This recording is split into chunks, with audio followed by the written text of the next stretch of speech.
professeur Fatima Tali, dermatologue à la faculté de médecine de l'Université Cheikh Anta Diop de Dakar et présidente de la Société sénégalaise de dermatologie. Revenir un peu sur l'activité d'aujourd'hui. Je vous remercie. Alors l'activité d'aujourd'hui, elle est consacrée à une formation sur la dermoscopie. Il faut savoir que la dermoscopie, c'est une technique d'imagerie médicale qui est de plus en plus développée dans le monde des dermatologues. Et malheureusement, en Afrique, on n'a pas beaucoup de pratiques de dermoscopie liées à un défaut de formation, ce qui fait que nous avons organisé ce cours international. Il faut dire que c'est la deuxième édition. La première édition avait eu lieu au mois de février de 2025 et elle est toujours organisée en partenariat avec des sociétés savantes africaines, notamment la SODAF, Société d'Afrique de dermatologie d'Afrique francophone, et l'ASDV, qui est l'African Society of Dermatology Venerology. Et surtout, ce cours est accrédité par l'International Dermoscopy Society, qui regroupe tous les dermoscopistes du monde entier, dont le professeur Luc Thomas, qui est aujourd'hui à Dakar pour cette formation. Alors, en dehors de professeur Luc Thomas, nous avons des formateurs du Maghreb, notamment du Maroc, qui est une grande école de dermoscopie en Afrique, mais également la Tunisie, qui est également une deuxième grande école de formation de la dermoscopie, et enfin du Nigeria, avec nos collègues du Nigeria qui sont là, sans compter les experts sénégalais. Vous avez un thème pour cette année?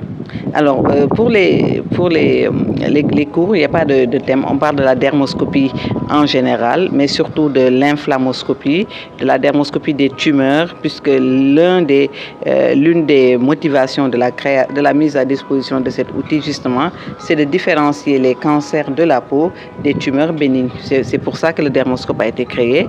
Et par la suite, son champ d'application est élargi. On utilise beaucoup la dermoscopie pour les maladies inflammatoires de la peau, telles que le psoriasis, le lichen plantar, mais également des maladies infectieuses. Et donc, en dehors de la peau, la dermoscopie sert à visualiser les tumeurs malignes de l'ongle, les cancers de l'ongle et des muqueuses, aussi bien la muqueuse buccale que la muqueuse génitale. Donc, tel est le champ d'application de la dermoscopie. Et aujourd'hui, nous allons aborder toutes ces thématiques durant ces 3 jours. L'année dernière, nous avons fait une formation de base pendant une semaine entière. Et cette année, on a décidé de réduire cette formation. Comment se porte la dermoscopie au Sénégal? Alors la dermoscopie, elle est à son début, mais de plus en plus, surtout les jeunes dermatologues s'intéressent à cette discipline et ont acquis le matériel, le dermoscope qui est nécessaire. Et nous avons également une implication de nos autorités académiques, notamment avec le doyen, le professeur Barandiaï, qui s'est particulièrement investi pour que ces cours aient lieu et l'année dernière et cette année, et qui compte accompagner dans l'acquisition du matériel, notamment les dermoscopes. Alors nous avons en plus les laboratoires pharmaceutiques qui collaborent avec la société dermatologue de 100 dermatologues pour le Sénégal, dont la majorité est basée à Dakar. Et comme vous le savez, avec les déserts médicaux, notamment dans les régions, on a parfois 1 ou 2 dermatologues seulement pour toute la population qui vit dans les autres régions du Sénégal. Et justement, la dermoscopie est un apport certain, puisque grâce aux images dermoscopiques qu'ils vont transférer ici avec les experts sénégalais ou d'ailleurs, on parvient à avoir de très très bons retours sur le plan diagnostique et de la prise en charge thérapeutique.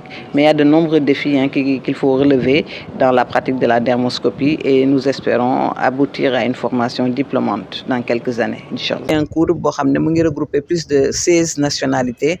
C'est plus de 16 nationalités. Un cours international qui est l'une des premières de ce genre organisées ici au Sénégal. Nous sommes à la 2e édition et donc nous formons non seulement des Sénégalais dermatologues, mais également ceux de la sous-région, la Côte d'Ivoire, la Mauritanie, la Guinée et tous les pays environnants. Et les formateurs sont des Européens, des Marocains, Tunisiens et d'autres Africains, bien sûr en plus des experts sénégalais.